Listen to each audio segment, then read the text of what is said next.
คันเพิ่นเราจะเฮ็ดให้มันมี ฮัลโหลพ่อใหญ่ฮัลโหลสบายดีคันอันนี้แหละ อย่างนั้นคือว่าโทรใช้กระบอกอยู่ใช้เลยนี่พี่แหลมาพี่ทางนอกพี่น่าได้เนาะย่านว่าอยู่ในเฮือนบอกโทนว่าอยากไปแปลงผมรถโทรใจรถ แม่นเพิ่นไปเวะบ่มื้อนี้ มันบ่ได้ไประเบิดมันบ่ายเลยเด้อปืนได้บ่ มื้ออื่นบ่มื้อนี้เพิ่นไปเวะแม่นไอ้ปืนนั่นมื้ออื่นบ่ได้ไปใช้ดอกพ่อใหญ่บ่ได้ไปใช้แล้วไปแปลงผมไม่แน่ปืนนี่มกันอยู่เฮือนมันบ่าวันโทนโอ้มีแต่มื้ออื่นเนาะเขาว่าซั่นเนาะมื้อนี้เขาโทรให้ไปพวกไปอันบ้านนั่นโทนเขาให้ไปอันบุญน่าค่อยบ่ไปหั่นบุญหยังพ่อใหญ่นะฮะคำเฒ่าอันบ้านคำเฒ่านะป๋าต้องบุญบ้านคำเฒ่าบ่แม่นเข้าทางบ้านเหล้าบ่พ่อใหญ่ฮะไปทางบ้านเหล้าบ่บ่แล้วคำเฒ่ามันก็ลงชั้นแกงกอกพุ่นแล้วไปทางพุ่นเนาะเขาบ่าวันอันนั้นบ่าวันสังอันบ้านน้องกะลองนะโทรให้ไปลัดเขาคือพูดโอ้บ่าวพรบ่บ่าวพรเขาผู้ชาย2 3คนเขาว่ามาหาผู้ชายเขาว่ามาเบิ่งมาเลือกเอาดูเขาว่าสิเป็นตาเอาได้แนวนั้นบ่พ่อใหญ่เอ้าบ่แม่นเขาหาเมียให้ล่ะบ่นี่น่ะโอ้จักหน่อยแม่บุญโฮมมานี่เราเป็นอันนั้นได้วะโอ้หาไว้พ่อใหญ่อันพาเพิ่นไปเพิ่นแล้ววานนี่เพิ่นหับแล้วยังแต่โทรศัพท์นี่นะ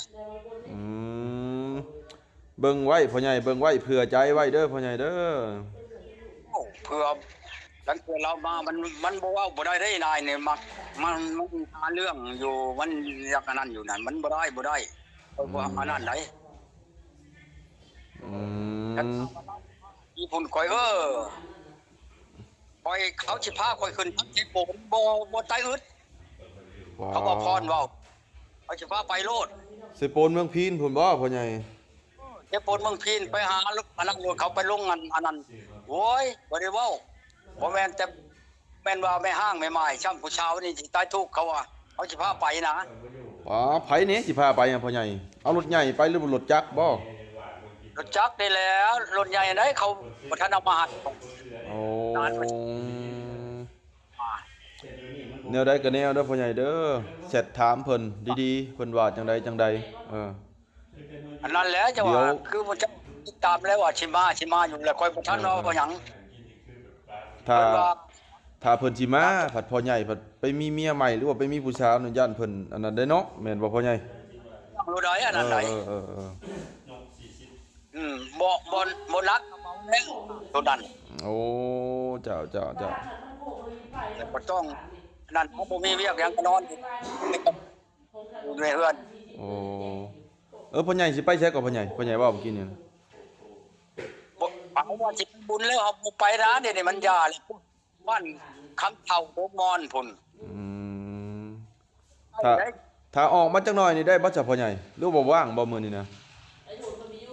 บ่มันอันนั้นแหละมันไปมันบ่ง่ายไปได้ค่อยอยากพังบ่งัวนี่งัวนั่นน่ะโอ้นี่เด้อนี่มีผู้กินหมาว่าเขาเนี่ยค่อยฆ่าหมามาคบหมาข่อยนี่มันเขายิงตายโคลอยู่นี่ว้าต้มมะกระทุนบ่ยิงหรือพี่ชังเนาะมักกระทุนนั่นแหละมักกระทุนนั่นอันนั้นนะมักกระบ่แม่นมักกระทุนงามเฮาธรรมดาก็ชื่อเอาได้มาตั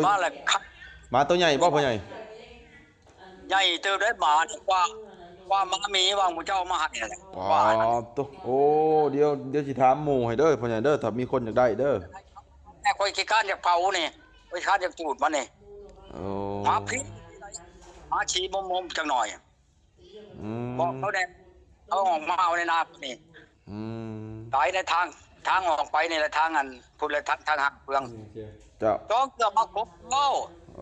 ถ้ามีคนเอาก็สิบอกบ่มีคนเอาก็สิบอกสิโทรบอกเด้อพ่อใหญ่เด้อจังหน่อยเด้อนั่นล่ะขอบใจหลายอย่าเพิ่งวางนะพ่อใหญ่ทำได้ชุดได้เนี่ยน่ะวางแล้วพ่อแม่พี่น้องเอ้ย เดี๋ยวสิโทรหาเพิ่นใหม่พ่อพี่น้องเอ้ยเว้าท่านได้ชุดลำพ่อใหญ่นี่ใจร้อนขนาดนั้นนี่ได้ดูสิโทรถามเพิ่นให้มื้ออื่นนี่เพิ่นมาแท้ได้มื้ออื่นเด้โทรก่อน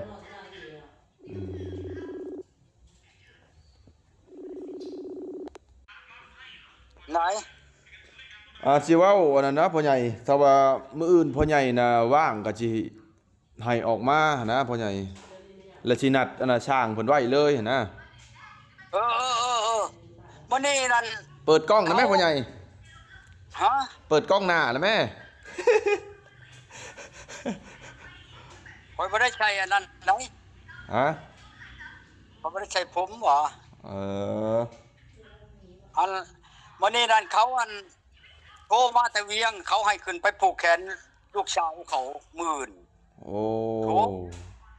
อันบอนนั้นเขามาเอาเครื่องมันข่อยแหละมาอื่นลังที่ไปส่งเครื่องให้เขาอีกลังเทื่อตอนแรงยังบ่จักตอน 5:00 นนี่เขาให้ออกไปส่งอยู่เขาก็สิไปส่งอยู่หั่นแหละหานบ่ทุนล่ะเช้ามาค่ำมามืดไปคันมามืดข่อยเอาบ่ออกข่อยว่าโอ้เจ้าบ้านนี้ล่ะ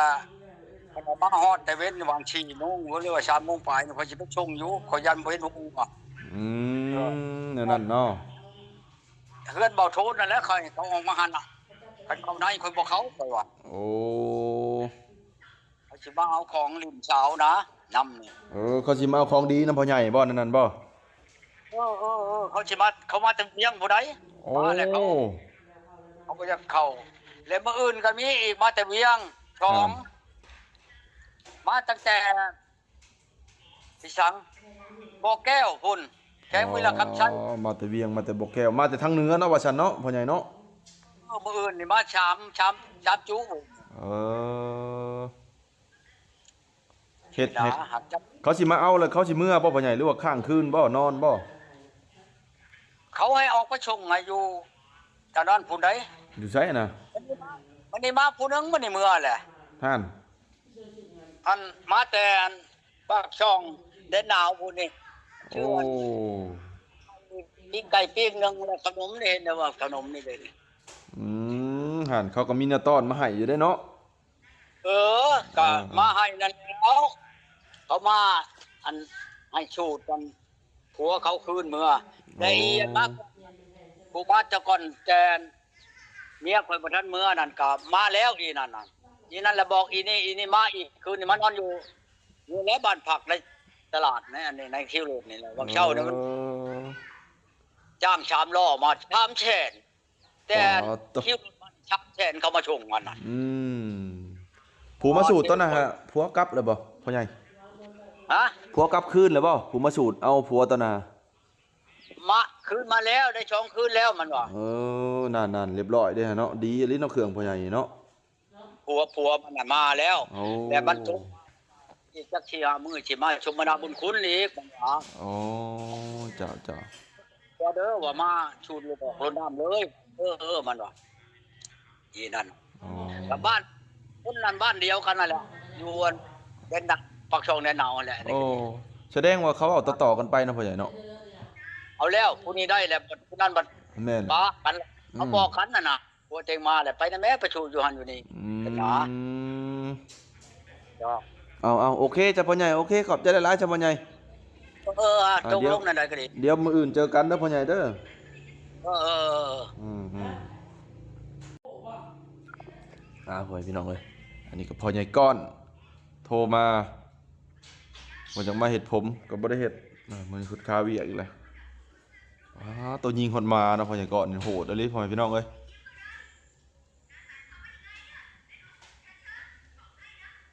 นั่นแหละก็สิโจคลิปเพียงเท่านี้เด้อพ่อพี่น้องเจอกันในคลิปหน้าเด้อบ๊ายบายพ่อพี่น้อง